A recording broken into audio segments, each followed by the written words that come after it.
Hey, welcome back, everyone, and happy, I guess, after Merry Christmas.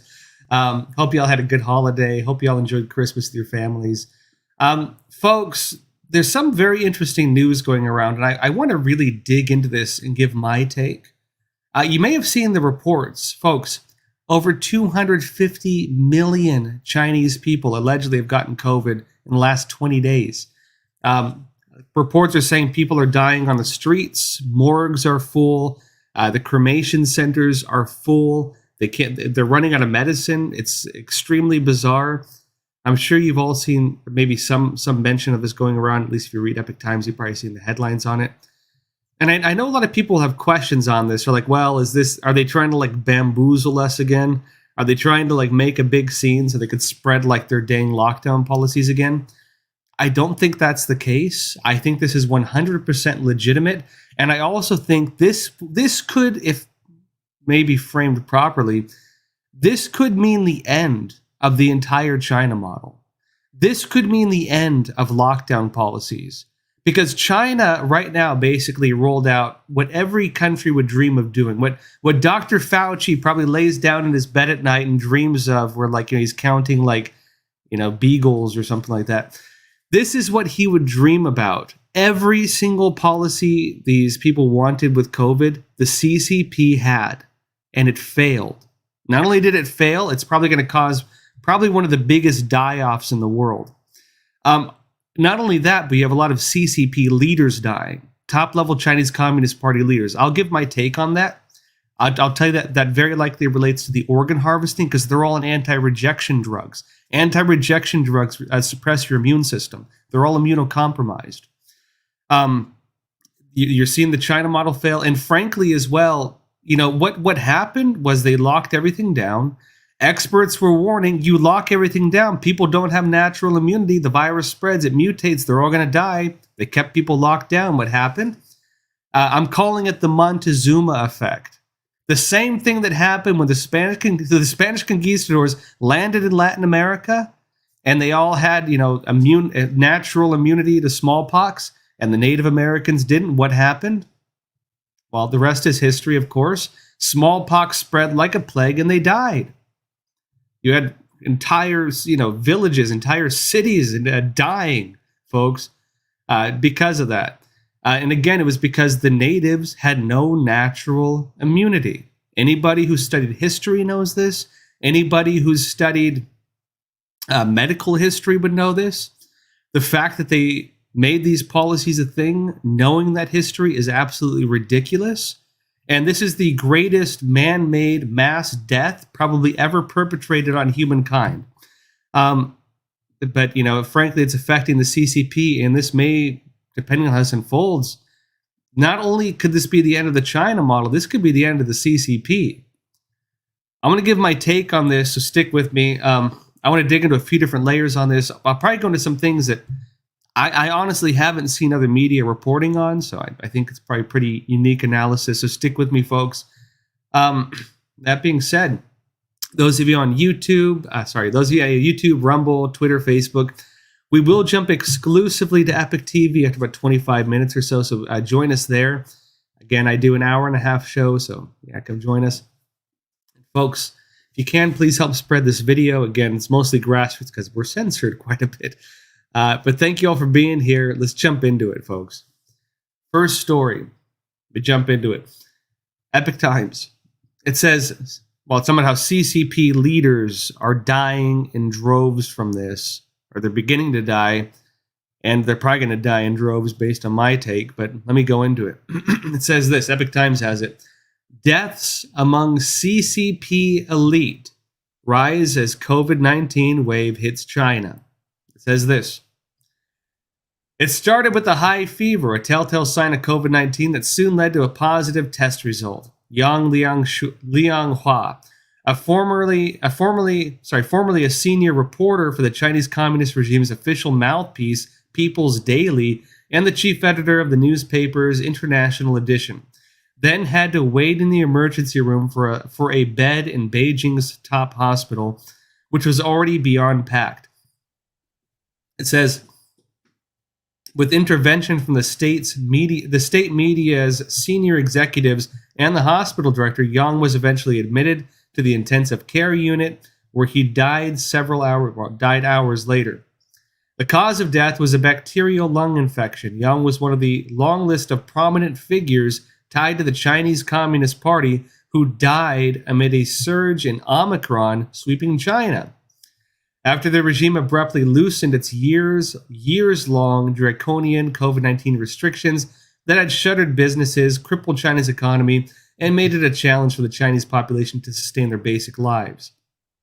Further, it states, in addition to Yang, those who've died over the past week include Zhou Ji-chun, former deputy chief editor and vice president of the state-owned China Youth Daily, politician Zhu Jihong, who once chaired the Jiangxi Provincial Committee of the Chinese People's Political Consultative Conference, the 39-year-old Peking opera actress Chu Lanyan, Marxist economist Hu Jun, former National Sports Commission Vice Director Liu Ji, the designer of the mascot for the 2008 Beijing Olympics, Wu Guangying,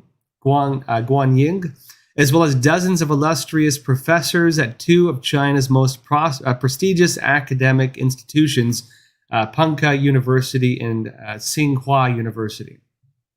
It says about a dozen leading health experts have also died, including Nan Dengkun, who is credited with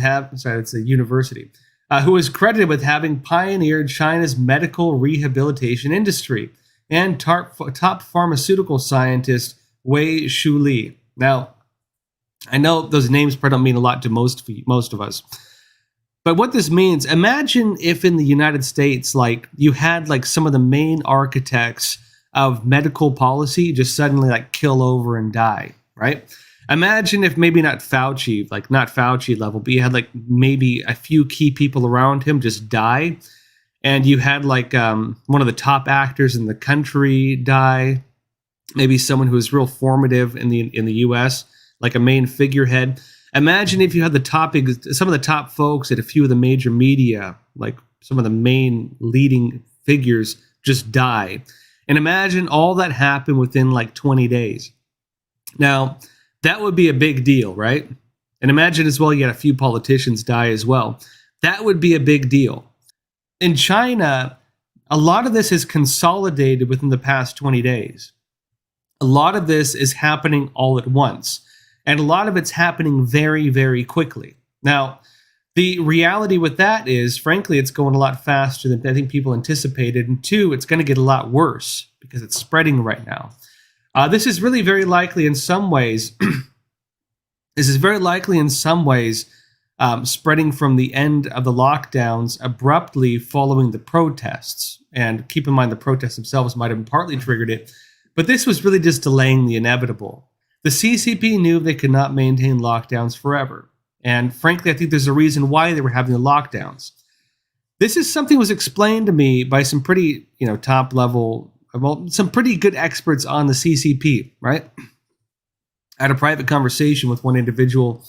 In fact, during one of the showings of The Final War, the documentary I did on the CCP and so on, something very interesting was said to me, which is basically this. What was told to me was this. They said, do you know why the CCP has zero COVID? Zero COVID, of course, being Xi Jinping's policy dictating that there shall be no cases of COVID. If someone gets COVID, they lock down everything. Imagine if in New York City, if a single person gets COVID-19, they lock down 3 city blocks. Imagine if one person in Queens got COVID and they took the entire district, maybe Astoria or Jackson Heights, and they welded people's doors shut and locked them in their buildings. That's what the CCP was doing. Now, of course, what that did was kept the virus localized. It killed a lot of people. Sometimes people didn't have food. They couldn't leave. They burned alive in their homes. And that was basically how the CCP was dealing with COVID. Now, why would the CCP have a zero COVID policy? Why would Chinese Communist Party leaders institute a policy that is so damaging to the average person? Well, according to what I was told, the simple answer is fear. They are legitimately terrified of COVID. CCP leadership. And why is that? Because a lot of the Chinese leadership has had organ transplants. Now, I've talked before about the organ transplant industry in China. Now, keep in mind something that I haven't totally explained before. Chinese medicine is based very heavy on organ health. In fact, if you read Chinese medicine, a lot of it's about like different foods or medicines that treat specific organs. They will talk about different illnesses as being basically imbalances within the different organs of the body. And so they'll try to supplement those organs in different ways to bring harmony back to the body. Now, if you think that organ health is believed to be one of the main causes of normal, health overall, but if you're unhealthy, one of the main causes of illnesses, they will attribute most normal illnesses to specific organs that might be reacting differently to things. Now, understand what that means. That means if Chinese Communist Party officials in the West, when we think organ transplants, we think you've had heart failure, you've had liver failure, you've had kidney failure, and you need a new organ, right? You're going to die if you don't get it. For Chinese Communist Party leaders, getting a new organ is as simple as like pushing a button and pulling a body off the shelf, right?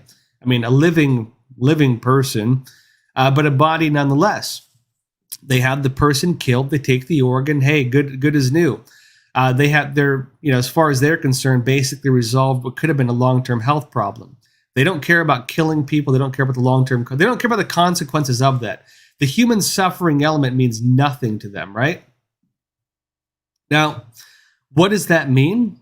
It means a very large number of Chinese Communist Party members and leaders in particular have had organ transplants.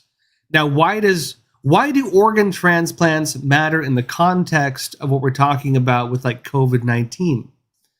A very simple, and especially the zero lockdown policy, a very simple answer.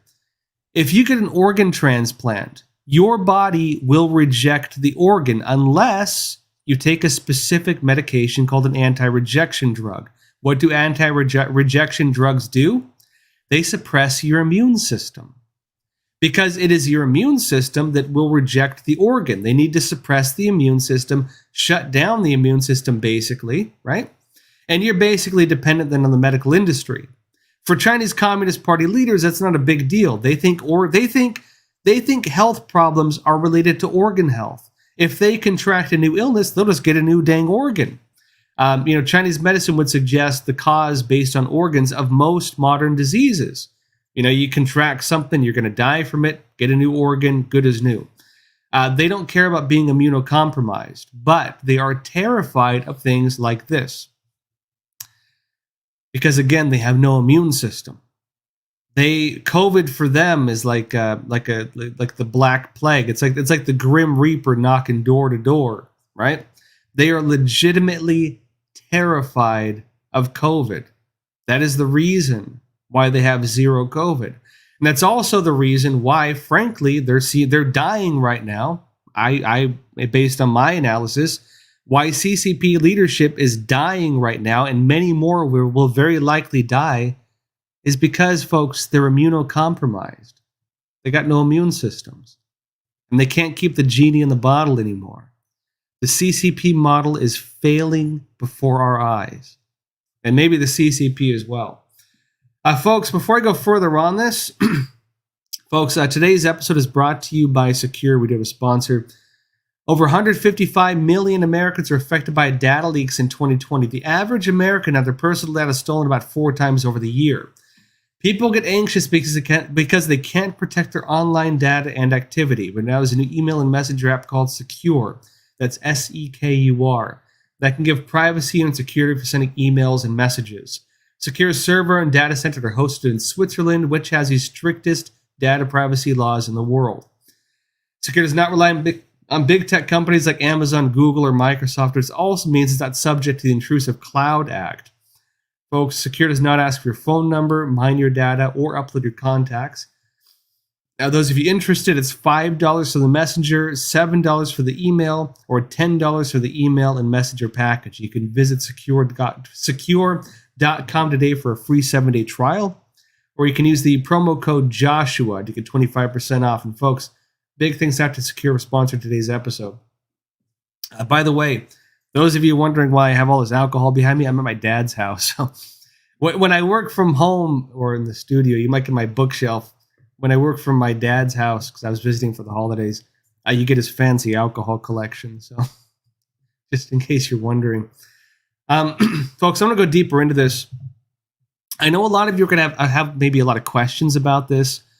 I'm sure a lot of people want to know, is the vaccine a factor in this? Is that what we're seeing?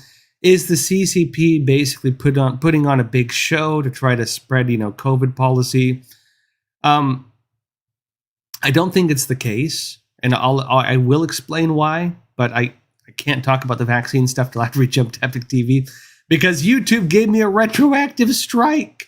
You can't talk about them on YouTube. So I can't talk about it on YouTube. We will jump over to Epic TV for this because I want to talk about my take on that and what is going on with it. I think it's important to have this discussion. We cannot have this discussion on YouTube. Come join us on Epic TV, where we will go further into this. On that note, folks, I want to go into a few things. I want to go into that. I want to go into my take on what this means about the CCP policies, the lockdowns, and so on. I also want to talk about the issue of natural immunity, the elephant in the room, which I believe is the real issue at hand. And I'll explain what that means with the lockdown policies, with the CCP model, and frankly, why this is very likely the beginning of the end of the entire COVID policy nonsense. The CCP has destroyed it for the betterment of the world. All right, folks, that said, let's jump to Epic TV. And again, I do an hour-and-a-half show, still a lot to go. I will see you over there. First, though, those of you who saw my documentary, The Final War, we've now divided it into parts because it was very long, 2.5 hours. It's now a multi-part series, and so it's more bite-sized chunks. I highly recommend watching it. Let me show you a trailer now. It gives you a really good history of the CCP. I'll show you that, then we'll jump over. The greatest threat facing the United States is the CCP. The Epoch Times investigation team had studied the CCP for years, but what we uncovered was yielding evidence beyond our imagination. With Chairman Mao, with the Prime Minister, our talks have been characterized by frankness. The Clinton administration said, oh, don't worry about it. This will be a poison pill for China. China's strategic goal is to make sure that the U.S. has 4 enemies, and one of them must be a terrorist group. We are giving of our life's blood so that the Chinese Communist Party can survive and thrive.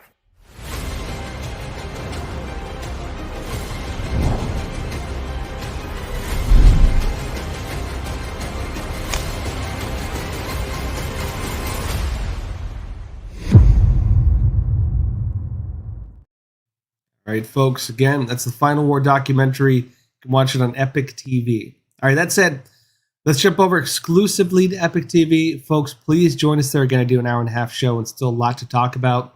I'll see you there. And those of you curious as well, I'm drinking oolong tea today, actually. My dad had some nice mountain oolong tea, a high mountain oolong